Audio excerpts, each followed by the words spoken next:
लोकसभेच्या 48 पैकी 45 जागा जिंकण्याचा प्रयत्न भाजप, शिंदे गट, अजित पवार गट यांनी बनलेल्या महायुतीचा आहे. 14 जानेवारी पासून सर्व जिल्ह्यांमध्ये महायुतीचे मेळावे घेण्यात येणार आहेत.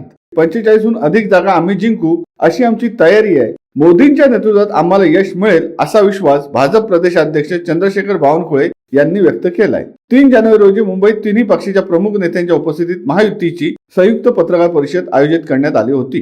त्यावेळी ते बोलत होते.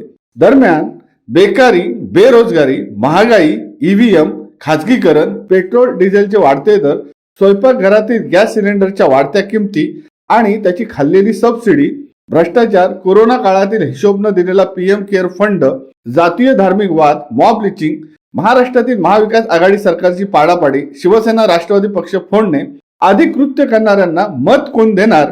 आज महाराष्ट्रात अंधभक्त सोडले तर कोणीही भाजप महायुतीच्या बाजूने बोलत नाही. उलट लोक केंद्रातील मोदी सरकारसह महाराष्ट्रातील तिघाडी सरकारला शिव्या शापच देत असतात. अशा या महायुतीचा लोकसभेला 45हून अधिक जागा जिंकण्याचा दावा हा ईव्हीएमच्या भरोश्यावर असल्याचे विरोधक बोलत आहेत. या पत्रकार परिषदेत बावनकुळे म्हणाले, जिल्हा, तालुका आणि बूथ पातळीवर मेळावे होणार आहेत. फेब्रुवारीमध्ये एकनाथ शिंदे, देवेंद्र फडणवीस आणि अजितदादा यांचे जाहीर मेळावे होतील.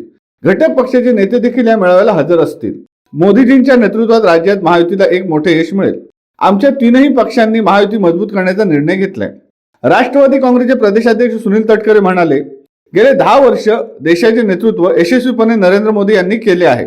राज्यात आज महायुतीचे सरकार आहे. जानेवारी पासून महायुतीचे मेळावे होणार आहेत.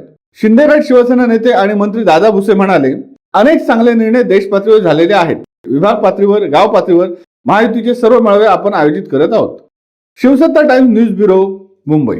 दे धडक बेधडक वृत्त देणाऱ्या आपल्या शिवसत्ता टाइम्स न्यूज चॅनलला लाल बटन दाबून सबस्क्राईब करा आणि बेल आयकॉनला क्लिक करायला विसरू नका.